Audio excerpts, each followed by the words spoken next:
السلام عليكم ورحمة الله وبركاته. لكل اسم من أسامي الناس إلى حظ بهالحياة هذه. يعني أكثر الأسماء اللي إحنا نحملها هي ما تجيب الحظ مالنا. يعني أما أنا أكون سعيد بهالحياة ومحصل مغانم كثيرة، وأما أنا فقير وحالتي حالة والأمراض تاكل بي. فكل اسم من هاي الأسامي بها حروف، لكل حرف من هذه الحروف إلى رقم، مثل أبجد، هوز، حطي، كلمه.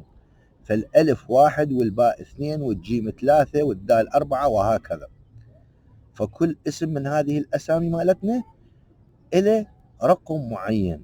هذا الرقم هو اللي إذا نجمعه أو نعمل له فد عمل معين، يعني نطلع بالنتيجة النهائية لهذا الاسم اللي احنا نحمله. كثير من الناس يعني للأسف جدا للأسف بأنه ياخذون أسامي آبائهم أو أسامي يعني أجدادهم. يعني أنت لازم تعرف بأنه هذا أبوك هل كان ذو حظ، أو هذا اللي أخذت اسمه هل كان ذو حظ. فيجب أن تأخذ الاسم اللي ذو حظ حتى تكون إلك حظ. المهم ما نريد ندخل في هذا الموضوع الشائك. احنا اليوم عندنا علاج هو احنا شلون نتخلص من السعال.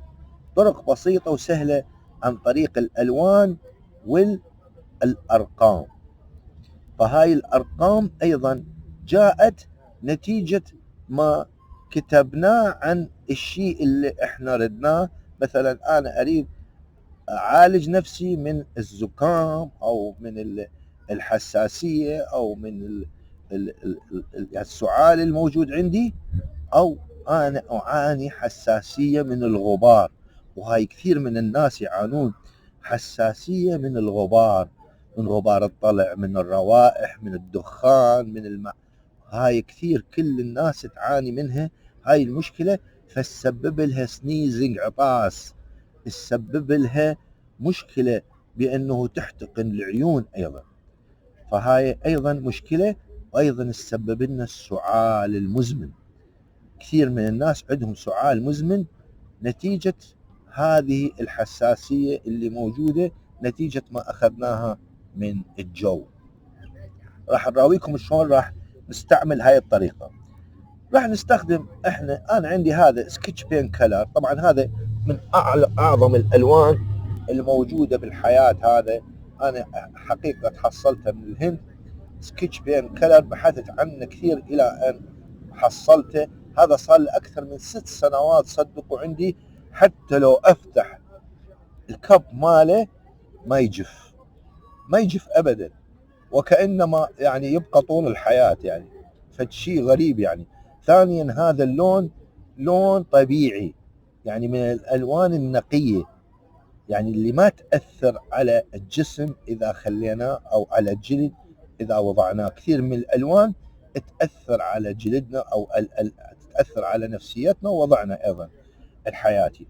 فإحنا راح نستعمل هاي الطريقة اللي راح أراويكم إياها شلون، اللي هي بس مجرد أنت تكتب هذا الرقم وتحطه بين قوسين بهالشكل هذا. باعوا شوفوا قوس ناقص 19 بالإنجليزي، بالعربي نفس الشيء، وتسد القوس بهالشكل. هذه الطريقة تخلصنا من الروائح، تخلصنا من الحساسية مال الغبار، وأيضا تخلصنا من المشاكل الانفايرومنت يعني الموجودة بالجو. هذا بس تكتب بهالشكل هذا تخليه فد 4-5 ساعات 6 ساعات بدون غسلة، راح تتخلص من هاي المشكلة وتتخلص من العطاس سنيزنج. الطريقة الثانية راح نستعملها أيضا، لأنه هذا الغبار وين راح يجي؟ راح يدخل من الأنف أو من الفم. وين راح يدخلنا على الرئتين. فالرئتين بها أيضا حويصلات رئوية. هاي الحويصلات بالملايين تتأثر عندنا بهذا الداخل الغريب اللي هو الغبار أو الروائح اللي احنا نتحسس من عندها. راح نستعمل أيضا هذه الطريقة اللي هو راح نكتب بهالشكل هذا 4 45 ونسد القوس بهالشكل هذا. باعوا راح نكتب بهالشكل قوس ناقص 45 بالانجليزي ونسد القوس بهالشكل على منطقة الرئتين. هاي منطقة الرئتين اللي موجودة عندنا.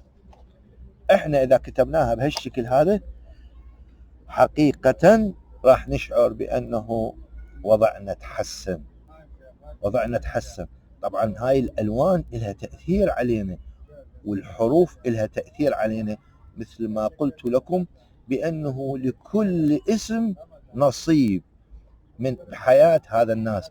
يعني مثلا راح اعطيكم مثلا، كل شخص او انسان يعني ذكر او انثى بداية حرف سين، مثلا سامية، سعدية، سهام، سعاد، هذول كلش حياتهم متعبة.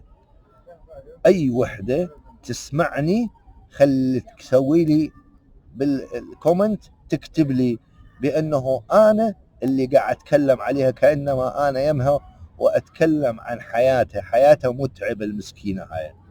وخاصة سهام، لان هذا السهام هو مرض من امراض الجمال. تصوروا اسم سهام هو من امراض الجمال، وايضا هو كانما سهام يعني تدخل في داخل قلبها المسكينة المتعبة من بداية حياتها والى اخر يوم بحياتها، هي متعبة المسكينة. وخاصة طبعا ايضا بالذكور مثل سعيد، سامي، يعني اي اسامي تخطر على بالكم بداية سين او في داخل حرف سين، راح يشوف بانه هذا السين مأثر على حياته بشكل او باخر. فهي هاي المشكلة الموجودة.